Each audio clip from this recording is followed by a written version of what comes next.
Karmen, meie 10 nädalat saab nüüd loetud päevade pärast läbi, et see on päris kihvt aeg olnud tegelikult. Aga lähme korraks algusesse tagasi, et milliste ootustega sa tulid? Ma arvan, kõige suurem ootus oligi see, et võib-olla natukene siis meenutada ja võib-olla siis uuesti taaselustada nagu seda poolt, millega ma olin kokku puutunud enne haridusse tööle minekut, et need maailmad on väga erinevad. Ja selle ootuse ma sain rahuldatud. Brett, sina oled päris mitmendat aastat juba selles programmis kaasa löömas. Kui kaua sa oled mentor olnud? Selles programmis nüüd osalenud olen 4. aastat, sellest 3 mentorina. Jah, päris pikalt. Miks sa teed seda tööd? Mis see sulle annab? See on hea küsimus. Ja tegelikult ta annab siukse kerge sutsaka oma igapäevatööst korraks välja astuda. Ja ma arvan, et see siukse õpetamise siuke kihk on mu sees olemas, et ma ilmselt igapäevaõpetaja ei tahaks olla. Aga korraks niimoodi 10 nädalaks teha seda natukene teistmoodi, siis see annab mingi teise värske elamise.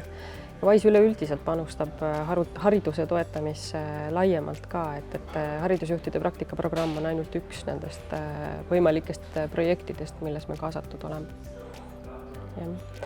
Aga kas Wise vastas muidu sinu ootustele või oli midagi ootamatut ka?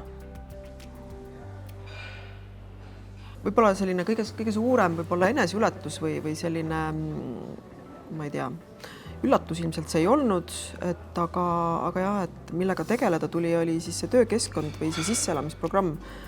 Et kui sa igapäevaelus väga palju võõrkeeltega kokku ei puutu, siis Wise teadupärast on ju ingliskeelse töökultuuriga ja töökeskkonnaga, et see oli see koht, mis siis nõudis pingutust. Aga muus osas ma ei saa öelda, et nüüd midagi väga sellist kardinaalselt veidrat oleks olnud. Aga said ju hakkama inglise keelega lõpuks? No ikka saab. Inimene harjub kõigega. Ja. Mis sulle meie sellest 10 nädalast võib-olla kõige rohkem meelde on jäänud? Mulle kõige rohkem jäi meelde see kovisioon, mille sa ise välja pakkusid.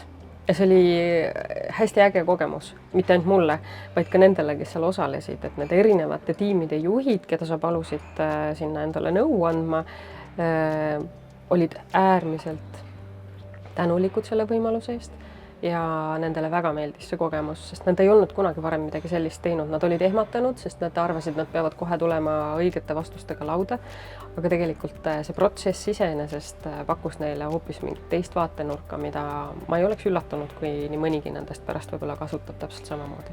Ma loodan, et see protsess ei ole läbi, et nad saavad seda ka jätkata. Aga mida sa ise nüüd kaasa võtaksid sellest programmist? Mida sa kooli viid endaga? See töökultuur, mis Wise'is valitseb, et see on midagi sellist, mida iga juht nagu ootaks, et tema ettevõttes ka on.